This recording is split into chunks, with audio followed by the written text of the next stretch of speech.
Hi, I'm Anna.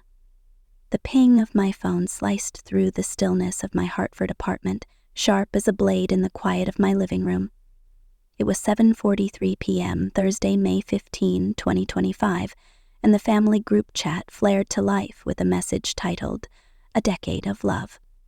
My sister Victoria's name glowed at the top, her profile picture a curated snapshot of polished blonde curls and a smile that could sell toothpaste to a cynic. I tapped the image, expecting a flicker of warmth, maybe a nod to the years we'd spent as sisters, summers at the Cape, late-night talks over cheap wine, promises we'd always have each other's backs.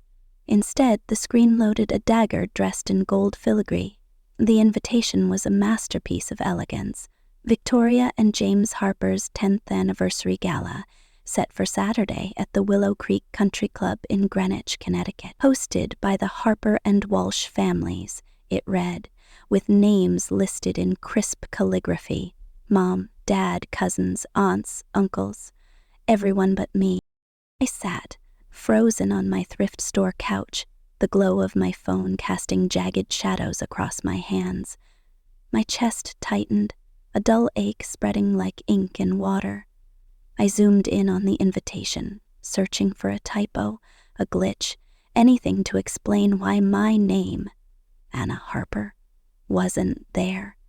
Not in the host line, not in the RSVP block, not even a cursory mention in the fine print. My fingers hovered over the screen, trembling with a cocktail of hurt and disbelief. This wasn't an oversight. It was deliberate. A calculated erasure, as if I'd been photoshopped out of the family portrait. Then Mom's reply popped up, a heart emoji, and, "Can't wait to see everyone all dressed up." Everyone. The word landed like a slap. Apparently everyone didn't include me. I leaned back, the couch creaking under my weight, and stared at the ceiling.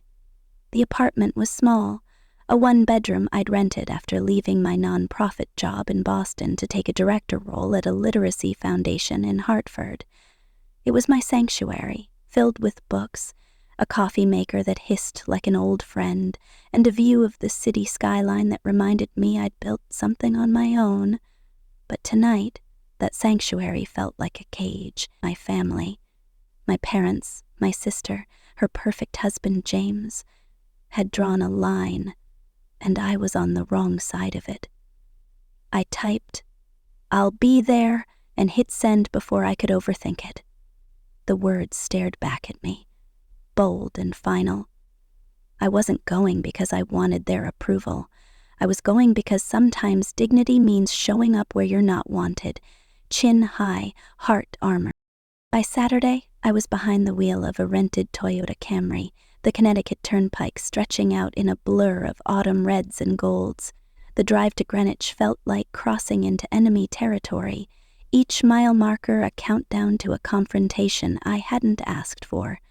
No +1, no warm welcomes waiting, just me in a charcoal dress I'd chosen carefully, sleek but not flashy, understated but not invisible. My dark hair was swept into a low bun, my makeup subtle, my jaw set like I was heading into a boardroom, not a family celebration. My heart pounded, a steady drumbeat of nerves and defiance, whispering questions I couldn't answer. Why had they left me out? What had I done to deserve this? Greenwich greeted me with its polished charm, manicured lawns, colonial-style mansions, and a smug air of old money that clung to everything like dew. The Willow Creek Country Club loomed ahead, its white pillars and ivy-covered walls screaming wealth and exclusivity. Valets in crisp vests whisked cars away, their smiles as practiced as a politician's handshake. Soft jazz floated from the entrance, a saxophone weaving through the crisp October air, smooth as velvet but cold as the breeze that tugged at my dress. I handed my keys to a valet, ignoring the way his eyes flicked over me, as if trying to place whether I was a guest or someone's assistant. I didn't care. I was here, and that was enough. Stepping out of the car, my heels clicked on the cobblestone path, each step a declaration. I passed 2 teenage girls posing by a bed of hydrangeas, their phones angled for the perfect Instagram shot. "Is she Steph?" one whispered, her giggle cutting through the jazz like a shard of glass. I didn't flinch, didn't turn, just kept walking toward the glass doors, my spine straight, my eyes fixed ahead. The insults stung, but I'd learned long ago that reacting gave people power. I wasn't here to give anyone anything. Inside, the ballroom was a vision of Victoria's taste, a world curated for likes and shares. Blush pink tablecloths, ivory roses, and gold accents wrapped the space like a bridal magazine spread. Waiters glided through the crowd, balancing trays of champagne flutes topped with raspberries, their movements as choreographed as the string quartet playing Vivaldi in the corner. Every detail screaming money and control. I paused by the seating chart, a gilded board propped on an easel, my fingers brushing the columns of names etched in elegant calligraphy. Victoria and James, Mom and Dad, cousins Emily and Sophie, even distant aunts I hadn't seen in years, all at the head table. My name? Absent. Then I saw it. A single folding chair, metal, not cushioned like the mahogany ones at every other table. It was shoved against the wall by the swinging kitchen doors, where the clatter of pans and the hiss of steam leaked out in bursts. On the chair sat a paper napkin, folded into a lopsided triangle, nothing like the silk napkins shaped like orchids on the other tables. A card rested beside it, with one word scrawled in black ink. Anna. No last name, no Ms. Harper, no warmth, just my name, discarded like a post-it note. I stood there, the heat from the kitchen washing over me, the scent of garlic and butter mixing with the floral perfume of the room. My breath caught, but I didn't let it show. This wasn't a mistake. It was a message, sharper than any blade, designed to cut without leaving a mark. I sat down, crossing my legs, forcing a faint smile as a waiter squeezed past with a tray of shrimp cocktails. The door creaked, releasing another wave of kitchen heat, and I felt the eyes of the room slide over me, then away, like I was a piece of furniture they hadn't noticed before. 20 minutes dragged by, the buzz of laughter and clinking glasses swirling around me like I was invisible. Conversations floated past, talk of vacations in Aspen, new Teslas, private schools. None of it meant for me. A little boy in a bow tie stared from across the room, then tugged his mother's sleeve. "Why's that lady alone?" he asked, loud enough to turn heads. His mother shushed him, her smile tight, and I felt the weight of their pity settle like dust. Then Victoria appeared, gliding toward me in a silk gown the color of dawn, her blonde hair swept into a chignon that looked like it cost more than my rent. Her smile was practiced to perfection, the kind that could charm a room or break a heart. "Anna, you made it," she said, her voice sweet but edged like sugar laced with venom. She leaned in, air kissing my cheek, her perfume a cloud of jasmine and control. In her hand was a martini, its rim kissed with a sliver of lime, the glass chilled and glistening. "Special blend, just for you," she added, pressing it into my hand, her fingers lingering a second too long. Her eyes held mine, bright but cold, like a lake frozen over. I curled my fingers around the glass, the cold biting into my palm. "Thanks," I said, matching her smile, my heart hammering so loud I was sure she could hear it. She turned away, melting into a cluster of guests, laughing too loudly, her silk dress catching the light like a beacon. But I'd seen her earlier, by the bar, whispering to the bartender, her hand slipping something small and gleaming into her clutch. My grip tightened on the martini, the lime slice trembling slightly. I wasn't drinking this, not yet. I slipped toward the terrace, the cool night air a slap against my skin. The glass doors closed behind me, muffling the jazz and chatter, leaving me alone with the hum of crickets and the flicker of string lights strung across the country club's artificial pond. I leaned on the railing, the martini still in my hand, and let my eyes wander back to the ballroom. Through the glass, I saw Victoria lingering by the bar, her posture too still, her gaze darting toward me like a hawk tracking a mouse. She wasn't mingling, wasn't laughing, she was waiting, and that stillness sent a shiver down my spine. My phone buzzed in my purse, the vibration jarring in the quiet. I set the martini on the ledge of a terrace heater and pulled out my phone, half expecting another family slight, maybe a text from Mom asking why I'd bothered to show up. Instead, an unknown number flashed across the screen, a video file, no message, just a timestamp. 9:12 p.m. My thumb hovered over the play button, my pulse spiking. I glanced back at the ballroom, at Victoria's silhouette by the bar, then hit play. The screen flickered, and there she was, in her signature silk dress leaning over the bar. Her profile was unmistakable, her movements deliberate. She pulled a small vial from her clutch, tipped its contents into a martini glass, and glanced around before nodding to the bartender.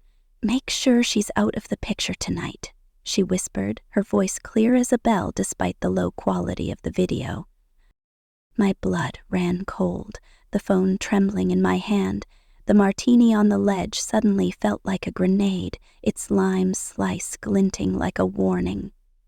I replayed the video, my breath shallow, the words echoing in my head. Out of the picture. What did she mean? Out of the party? Out of consciousness? Out of everything?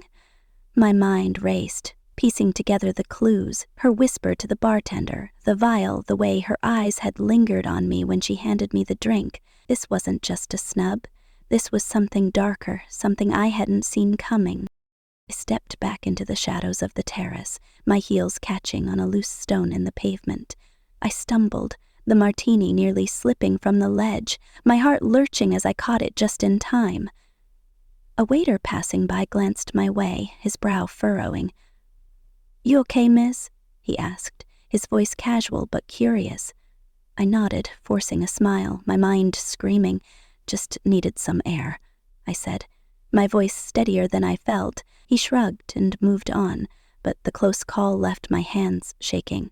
If that glass had shattered, if anyone had seen me falter, the game would have been up before it started. I scanned the ballroom again, my eyes landing on James, Victoria's husband, laughing with a friend near the head table. His whiskey glass sat untouched on the table beside him, condensation beating on the rim. The crowd was distracted, swaying to the music, clinking glasses in a toast to love and legacy. No one was watching me. Nobody ever did. My pulse thundered, but my hands were steady now, fueled by a clarity that cut through the fear I wove through the crowd, my dress brushing against silk gowns and tailored suits, my steps deliberate but silent. As I neared James's table, a waiter swung out from the kitchen, his tray loaded with crystal flutes. I sidestepped, my heel catching on the edge of a rug, my body lurching forward, the martini sloshed. I nodded, my smile tight, and kept moving. At James's table, I paused, my back to the room, my breath shallow. His whiskey glass gleamed under the chandelier light, untouched, innocent. With a flick of my wrist, I swapped the martini for the whiskey, smooth and quick, like I'd practiced it 1,000 times. The glasses clinked softly, the sound swallowed by the swell of the quartet. I stepped back, picking up the whiskey, and took a small sip, citrusy, bland, safe. My heart slowed, but my mind raced. What had Victoria put in that martini? Why did she want me gone? And who the hell had sent that video, watching from the shadows like a ghost with a grudge? The jazz surged, and someone called for a toast, glasses rising like a wave. I rejoined the crowd, my face calm, my movements fluid, like nothing had happened. But everything had. Victoria's eyes found me from across the room, her smile faltering for a split second before snapping back into place. She raised her own glass, a silent challenge, and I raised the whiskey in return, my lips curving just enough to match her game. 45 minutes later, James was mid-story about their Napa getaway when his face changed. His hand flew to his chest, then his stomach, his brow beating with sweat. "Babe," he muttered, stumbling forward, his glass clattering to the table. The room paused, a few chuckles fading into murmurs. "Probably the crab cakes," someone said, sipping their wine, but I knew better.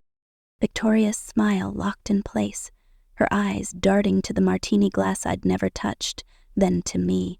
I didn't blink, didn't smirk. I just watched her watch her mistake unfold. She knew what I'd done, and I knew how far she'd go.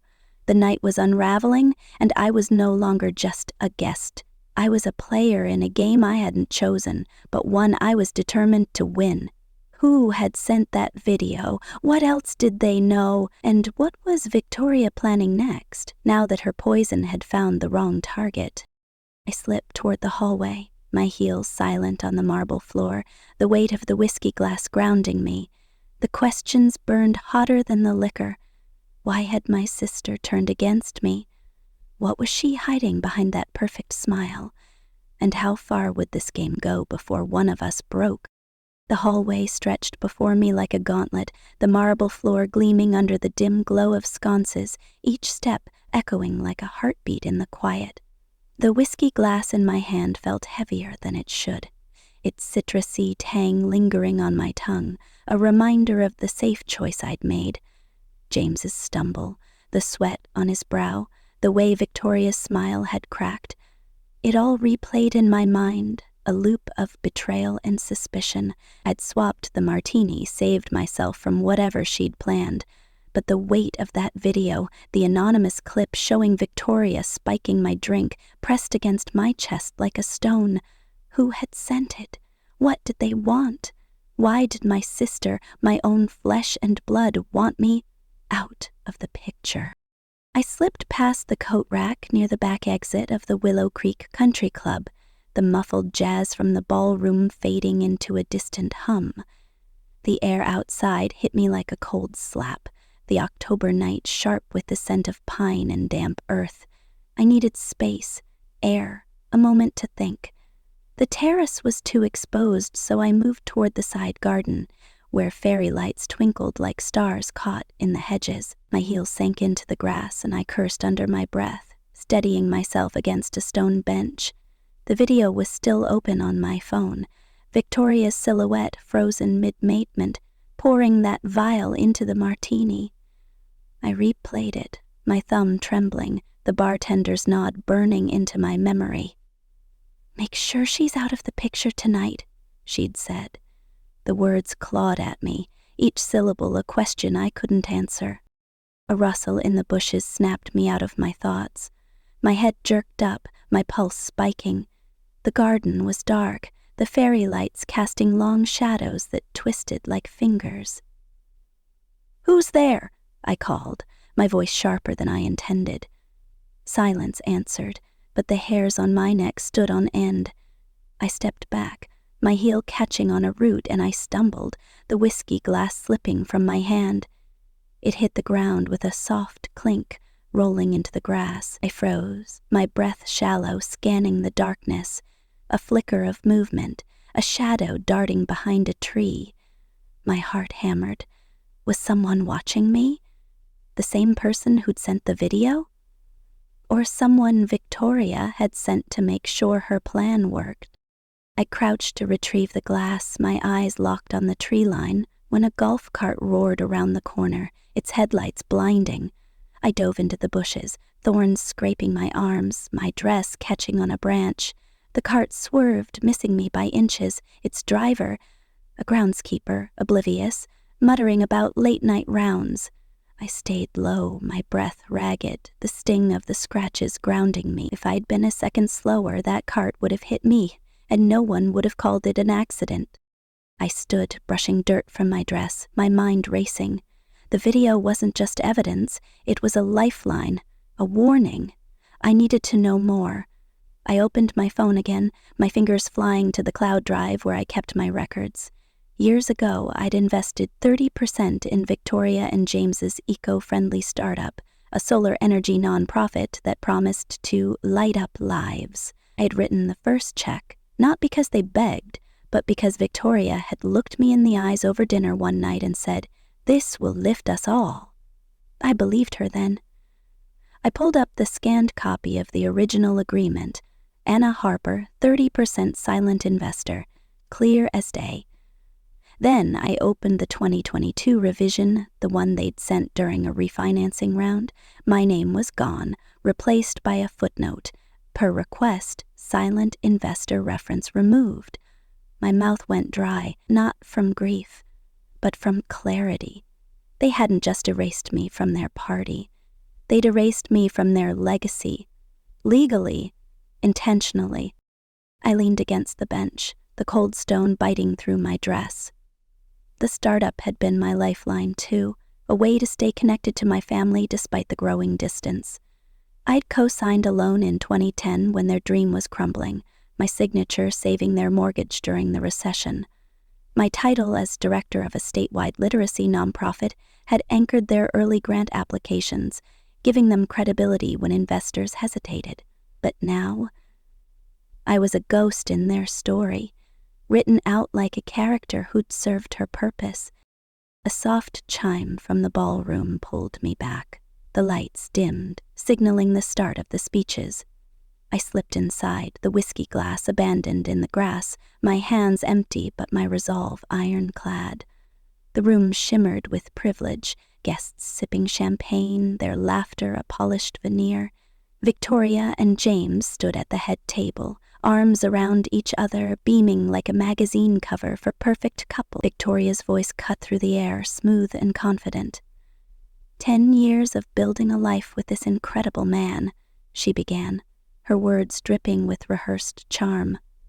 James followed, recounting their struggles, their first office in a cramped New Haven strip mall, their rise to eco-darlings.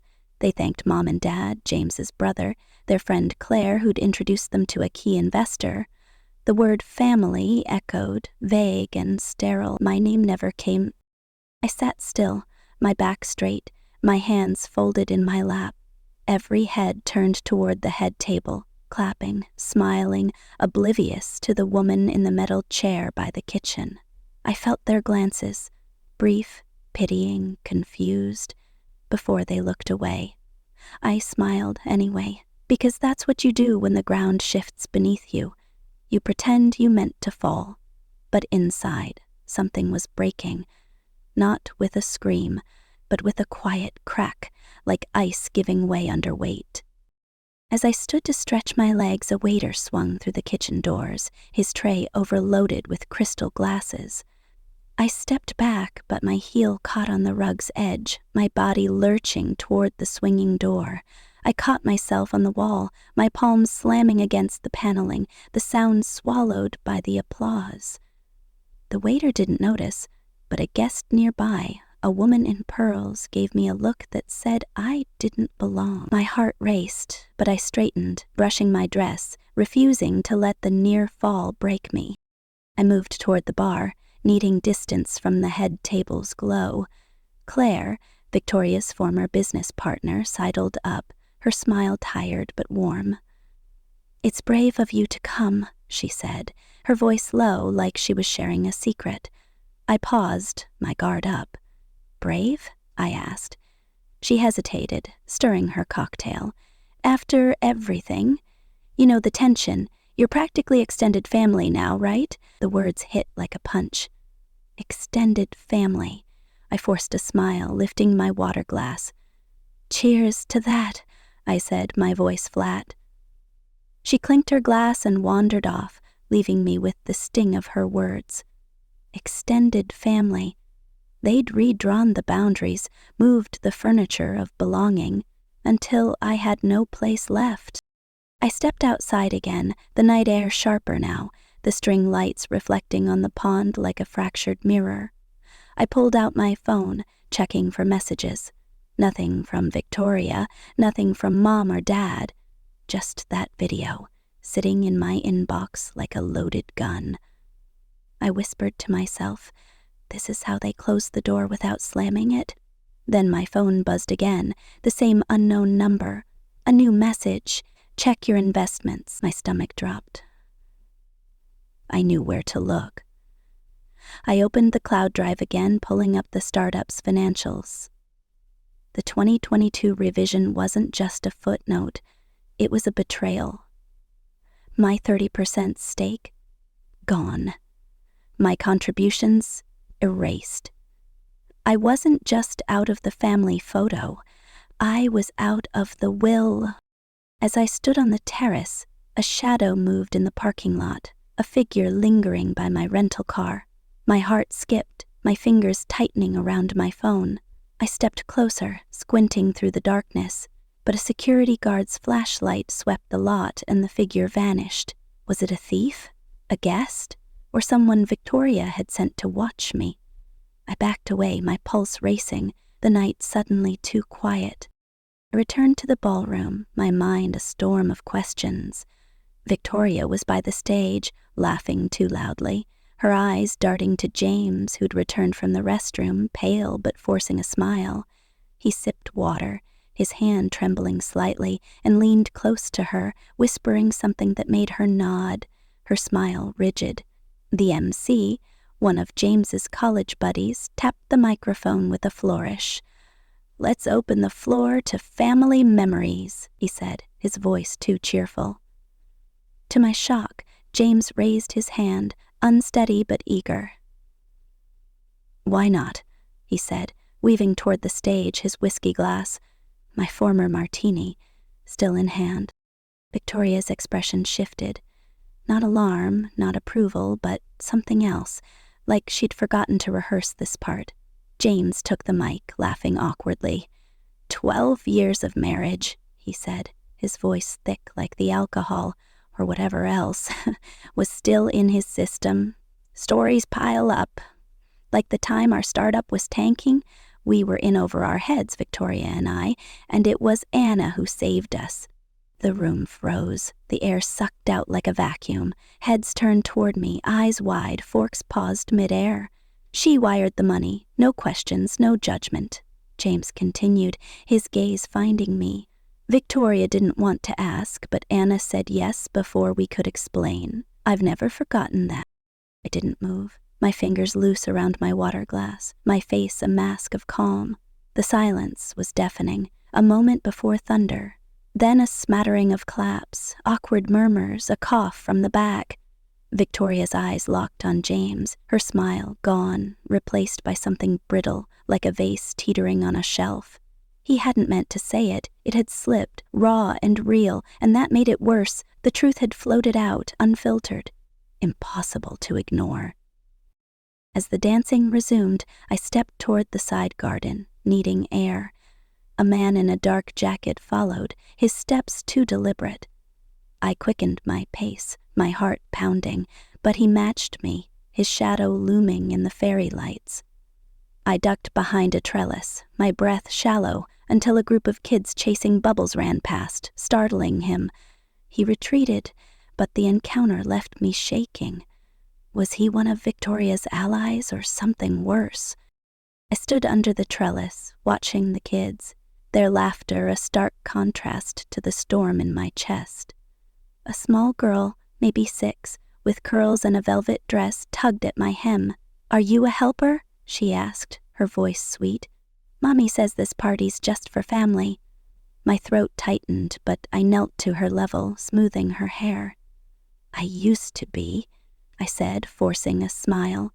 She beamed and ran off, oblivious to the crack she'd opened in me. I wasn't just ignored, I was being redefined, filed away as an outsider in my own family. Back in the ballroom, Victoria found me by the dessert table, her smile practiced, her eyes too bright. "You okay?" she asked, her voice laced with feigned concern. I let the question hang, then leaned in, my voice low. "I'm great," I said. "But you didn't finish the drink I gave you," she pressed, her head tilting. I paused, then whispered, "No, but your husband did." Her smile didn't vanish, but it stopped meaning anything. She blinked once, her composure cracking like thin ice. I walked past her, taking a seat by the grand piano, not to play, but to be seen, present, unyielding. If I left now, they'd win. So I stayed, my back straight, my mouth closed, refusing to flinch. The final toasts began, the lights dimming for a closing montage. Victoria stood, her voice tight, like a string stretched too far. "Tonight's meant to be joyful," she said, her hand over her heart. "But I can't ignore what happened. My husband almost collapsed. Something was wrong with the drinks." She didn't say my name, but she didn't need to. Gasps rippled through the room, a spoon clattering to the floor. "I gave someone a gesture of trust," she continued, her voice cracking just enough to sound rehearsed, "and she turned it into a weapon." All eyes turned to me, the weight of their judgment heavy as lead. I didn't rise, didn't speak, my hands folded in my lap. This was her plan. Recast me as the villain, the unstable sister who'd poisoned her husband. James opened his mouth, confused, but closed it, his face pale. She hadn't cleared this with him. As I slipped down a side hallway to escape the stairs, a fire alarm blared, the lights flickering. Guests surged toward the exits, and in the chaos, someone shoved me hard, my shoulder slamming into a wall. I caught a glimpse of a dark jacket disappearing into the crowd. Was it the same man? Was this an accident or a warning? The MC, rattled, tried to redirect. "Let's get back to the slideshow," he said, his voice shaky. I moved toward the AV station, needing to breathe. A kid in his 20s, hunched over a laptop, looked up. "You're Anna, right?" he asked. I nodded. "I had you in the system," he said, turning the screen. Family photos flashed by, barbecues, holidays, a hospital visit after Dad's heart scare. I was gone, not cropped but removed, my shoulder a ghostly remnant in one frame. "That's not a mistake," I whispered. He looked awkward, like he'd spilled wine on a bride's dress. I thanked him and left, my legs carrying me to the women's restroom. I locked myself in the farthest stall, tears coming fast, hot but silent. I wasn't sobbing, just releasing. In the mirror, my eyes were puffy, my lip trembling, but my hair was still immaculate. "This is what a razor looks like," I said aloud, my voice steady despite the storm. My phone buzzed. Another message from the unknown number. "I saw what happened. I have more footage. It's not the first time she's done this." My breath caught. I opened the new video, my hands shaking. It showed Victoria at a different event, 3 years ago, slipping something into a drink handed to Claire. The timestamp matched the night Claire had vanished from Victoria's circle, branded outdated and cut from promos. I sat in the coat closet, the door closed, the darkness a shield. The footage was clear. Victoria's pattern wasn't new. She erased people who threatened her spotlight, and I was next. I called my lawyer, my voice low. "Save this video," I said, "and pull my investment records." She didn't ask questions, her silence a promise. Then I dialed the unknown number. It rang twice. "Anna," a woman's voice said. "Claire, I knew it was you," I said. "How long have you had this?" "Since she cut me out," Claire replied. 3 years ago." She said I embarrassed her brand. Really, I got too much attention at a launch. She cropped me out the next day. Silence stretched. "Will you testify?" I asked. "I'm already recording," she said, and the line went dead. The ride to Victoria's Greenwich mansion was short, but in my chest something long overdue had settled. I didn't fidget, didn't rehearse. I didn't need to. Her dining room was a catalog spread, muted florals, candlelight, name cards in cursive, 6 chairs, carefully chosen guests, the illusion of harmony. I nodded to Mom and Dad, their smiles tight, and sat across from Victoria. James avoided my eyes, his hands unsteady. Claire arrived last, slipping in with a tired smile, no gift, no pretense. Victoria played her part, passing dish, complimenting Mom's scarf, her voice never wavering. But the silence made the forks heavier. Dessert came, a chocolate torte, cut with precision. Victoria lit the centerpiece candles, her smile serene. "Dessert brings peace, doesn't it?" she said. I looked at her, my smile sharp. Just once. I reached into my bag, pulled out my phone, and slid the TV remote across the table. "Mind if we watch something?" I asked. No one answered. I tapped the remote and the screen hummed to life. Victoria's silk dress glowed in the footage, her hand tipping the vial into the martini. The room froze. Dad's fork clinked. Mom's face drained. Claire stared at the screen, unflinching. James leaned forward, his voice hoarse. "What is this?" Victoria's voice broke. "It's fake. You know how easy it is to edit videos?" Claire slid a folder across the table. Screenshots, timestamps, metadata, a letter in Victoria's handwriting from a therapy session. "I struggle with controlling how others see Anna. She's too quiet, too capable. I can't stand it." Victoria's mouth parted, but no words came. I let the moment breathe, then said, "I'm not here to destroy you, Victoria, just to reclaim what's mine." Dad pushed his plate away. Mom whispered, "Victoria, how could you?" James stood, his hands trembling, and said nothing. Claire touched my shoulder. "Ready?" I nodded, grabbed my bag, and paused at the door. "This was never about revenge," I said. "It was about visibility. I was never the problem. I was just inconvenient." 3 days later, my phone pinged with a video link from Harper Family Truth. It was me, 6 years ago, hyperventilating after a car accident, my face tear-streaked, my voice ragged. The caption, "Unstable sister ruins family legacy." No context, just 20 seconds of pain gaining thousands of likes. Victoria's fingerprints were all over it, the phrasing, the timing, the cruelty dressed in polished branding. My inbox filled with messages from my nonprofit's board. "Are you okay mentally? We saw something concerning."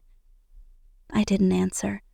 I pulled my records, the uncut video, investment contracts, Victoria's therapy letter, a voice memo she'd left in a shared folder. "If she ever speaks, we're done." I wrote an essay, not for vengeance but for truth. "I was never a threat to the family legacy," it began. "I just refused to be erased from it." I sent it to local press, trusted bloggers, a donor who'd always believed in me. It spread like wildfire. Victoria's social media vanished overnight. Sponsors pulled from her startup. A board member resigned, citing irreconcilable values. James checked into a Stamford hotel, his suitcase small, his silence loud. I saw Victoria sobbing in her car one night, alone, her perfect facade shattered. It didn't feel like victory. It felt like clarity. I organized an event at a Hartford community center, funded by a new leadership grant. The hall was simple, sunlight streaming through high windows, chairs in a circle. Each table held lilies, folded napkins symbolizing resilience. I greeted every guest by name, women in their 40s and 50s, some younger, all carrying the weight of being overlooked. "This room is for those who know what it feels like to disappear," I said, my voice steady, no microphone needed. "This isn't a speech, it's a beginning." A bouquet of lilies arrived, no card, just a note. "You stood firm when they tried to break you." I tossed it in the recycling, closing the door on Victoria's world. James appeared at the event, in a plain jacket, hands clasped. "I should have listened," he said. I studied his face, the lines deeper now. "Some truths need silence to bloom," I said, "but they need sunlight too." A girl, maybe 9, asked if I'd built the center. "One of many," I said. She touched a lily napkin. "It's pretty," she said. "It's for the ones left out," I told her, "who brought themselves back in." Her grandmother whispered, "Your story's not over yet," and walked away. I stayed, the sky burning orange. An unmarked USB drive on my windshield, its contents a mystery I wasn't ready to face. Not yet.